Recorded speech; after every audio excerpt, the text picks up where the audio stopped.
হঠাৎ করে কালকে শিখা আপু আমাদেরকে বলছিল চলো সবাই মিলে আমরা আজকে মৌ এবং মতিউরদের বাড়ি বেড়াতে যাব। তো যেই বলা সেই কাজ।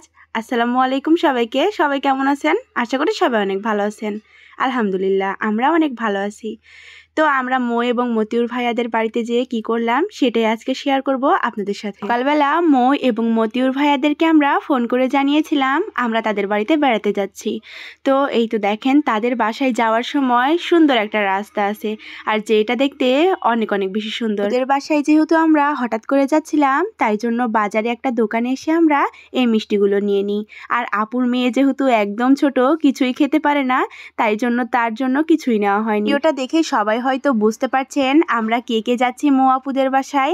শান্তু ভাইয়া, তুলি ভাবি, শিখা আপু এবং আমরা গিয়েছিলাম মৌ আপুদের বাসায়। তো যেয়ে দেখি মৌ আপু কাজ করছে। মৌ আপু সারাক্ষণ যে এত কাজ করে কি বলবো, ছোট বাবু নিয়ে তাও সবসময় কাজ করে। তো এই তো চলে এসেছি মৌ আপু সেই মাটির ছোট্ট ঘরে। একটা কথা কি জানেন, অনেক বড় বাড়িতেও কিন্তু সুখ থাকে না, তবে মৌ আপুদের এই ছোট্ট মাটির ঘরে অনেক অনেক বেশি সুখ আছে আলহামদুলিল্লাহ। তো আমরা যাওয়ার সাথে সাথে অনেক বেশি বৃষ্টি হয়। বৃষ্টি ছাড়ার পরে আমাদের ভাইয়া এবং ভাবি চলে আসে।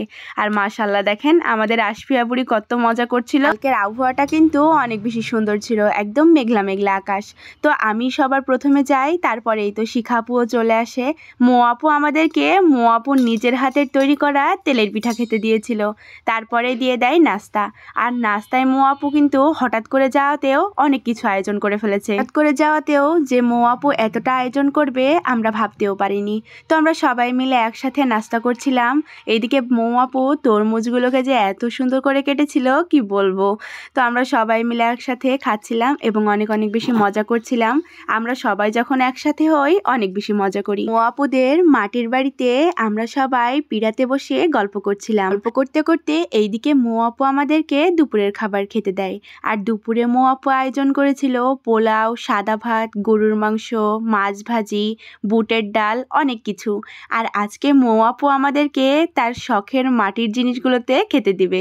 আমার কিন্তু এই শখের মাটির জিনিসগুলো কেনার অনেক বেশি স্বপ্ন। মৌ আপুর হাতের রান্না করা খাবারগুলো কিন্তু বেশ মজা হয়েছিল। সবগুলো খাবারই অনেক অনেক বেশি মজা হয়েছিল। মৌ আপু এত এত বেশি মজার রান্না খাওয়ানোর জন্য তোমাকে অনেক অনেক বেশি ধন্যবাদ। তো এদিকে দেখেন আমাদের বড় কুটুমটা কিভাবে খাচ্ছিল। সবাই মিলে একসাথে মাটিতে বিছানা পেড়ে মাটির থালায় খাওয়ার কিন্তু মজাই আলাদা, তাই না? সবাই মিলে দুপুরের খাওয়া দাওয়া শেষ করে ঘরে যেয়ে আড্ডা দিচ্ছিলাম। তারপরে মৌ আপু নিয়ে চলে আসে মিষ্টি। সবাই মিলে মিষ্টি মুখ করে এখন বাসায় চলে যাব।